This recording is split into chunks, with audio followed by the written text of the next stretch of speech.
Assalamualaikum warahmatullahi wabarakatuh. Perkenalkan, nama saya Nisrina Syahira. Saya ingin membuat video storytelling tentang buku Muhammad Al-Fatih oleh Felix Xiao. Jauh sebelum masa Muhammad Al-Fatih, yaitu pada saat masa Rasulullah masih hidup, saat itu dunia hanya terbagi menjadi dua, yaitu Timur Persia dan Barat Romawi. Dan Nabi Muhammad Sallallahu Alaihi Wasallam memulai untuk membangun peradaban dari nol serta menyatukan suku-suku Arab di Jazirah yang terpecah belah dalam Islam. Tetapi hal ini saat itu tidak dipandang oleh Persia dan Romawi karena di Jazirah Arab sama sekali tidak ada sumber daya yang dipandang, tidak ada sesuatu yang penting sehingga dibiarkan begitu saja. Romawi pun dikatakan sebagai penguasa laut Mediterania karena ia memiliki wilayah yang mengelilingi lautan Mediterania, dan tentu saja mereka memiliki pasukan laut yang sangat kuat pada saat itu. Dan tentu saja hal ini dikarenakan terdapat bangunan yang paling besar dan mewah saat itu, yaitu Hagia Sophia yang merupakan pusat dari agama Kristen Ortodoks. Dikisahkan ketika ada orang Rusia yang mengunjungi Konstantinopel dan pergi ke Hagia Sophia. Lalu ia mendeskripsikan ke dalam tulisannya, terdapat juga gereja-gereja yang jumlahnya banyak sekali dan dikatakan lebih banyak daripada hari dalam satu tahun. Terdapat juga bangunan-bangunan serta jalan-jalan yang telah teratur dengan rapi. Memperkerasnya seluruh jalan kota dengan batu porfiri dan gedung-gedung marmer di kanan kiri serta banyak sekali barang-barang yang bersumber dari rampasan. Barang tidak hanya itu, ia juga membangun sebuah hipodroma yang berguna untuk pacuan kuda dan menjadi simbol kebesaran suatu kota pada masa Romawi, suatu peradaban yang jauh berbeda dengan Jazirah Arab pada saat itu.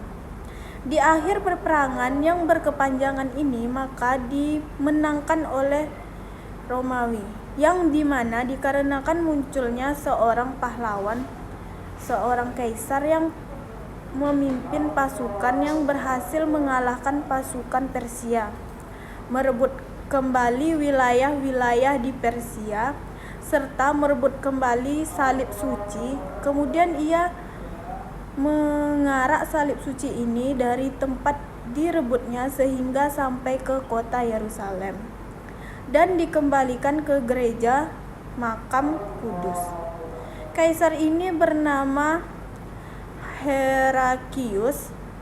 Pada tahun 629 ini Rasulullah Shallallahu Alaihi Wasallam banyak mengirim surat kepada para pembesar dunia saat itu, antara lain kepada Kisra III, Syahrul Shah Persia, Herakius Kaisar Romawi, Mukaulakis dari Mesir, Bezan Raja Yaman, Mudzazir al-Musyawa Raja Bahrain dan sebagainya, yang mana mengajak mereka untuk masuk dalam Islam. Bagi kaum muslim, nama Konstantinopel berarti kemuliaan yang dijanjikan oleh Allah dan Rasulnya. Dalam bisyarah mereka, sebuah janji Allah yang menjadi kenyataan. Usianya pada saat itu hampir 80 tahun. Ketika ia mendengar bahwa saat itu Yazid bin Muawiyah ingin pergi ke Konstantinopel, ia memaksa agar dapat ikut dalam pengapungan Konstantinopel tersebut. Ketika ia ditanya oleh Yazid atas kekerasan niatnya ini, maka setelah mengutip ayat yang selalu ia ulang-ulang, suku Turki yang paling besar yaitu Bani Oghuz, mereka berimigrasi ke wilayah Persia yang pada saat itu telah takluk oleh kaum muslimin. Adapun Bani Oghuz adalah kabilah Turki pertama yang menerima Islam pada masa Utsman bin Affan. ketika terjadi perubahan Khalifah Umayyah dan Khalifah Abbasiyah, maka disinilah kaum Turki mulai mendapatkan tempat.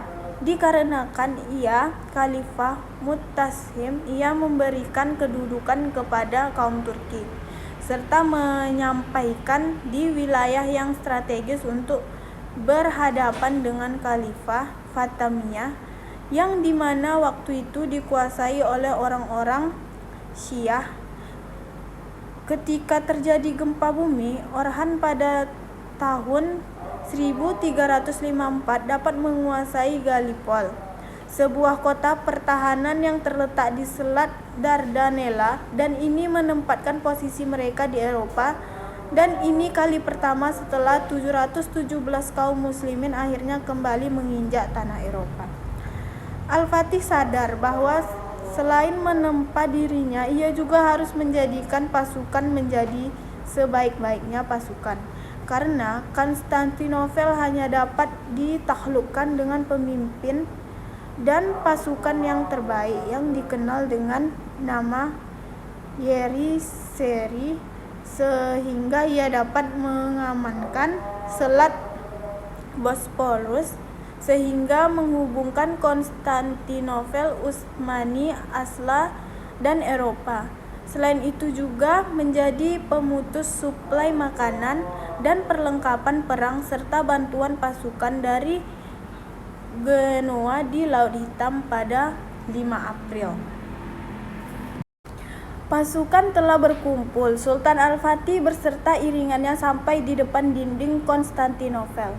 Setelah perjalanan jauh dari Erdin ke Konstantinopel selama hampir 2 bulan dengan membawa meriam yang sangat besar, kira-kira 1,5 km dari kota, ia berhenti. Tepat pada 6 April, Al-Fatih mengirimkan pesan kepada Kaisar Konstantinopel menawarkan 3 perkara. Pertama, apakah Anda menyerah dan menyerahkan kota? Kedua, membayar jizyah, atau yang ketiga, mereka diperangi. Kaisar Konstantin memilih pilihan peperangan. Menjelang tengah hari, Al-Fatih membariskan seluruh pasukan dan mereka memasukkan sholat Jumat di depan dinding Konstantinopel.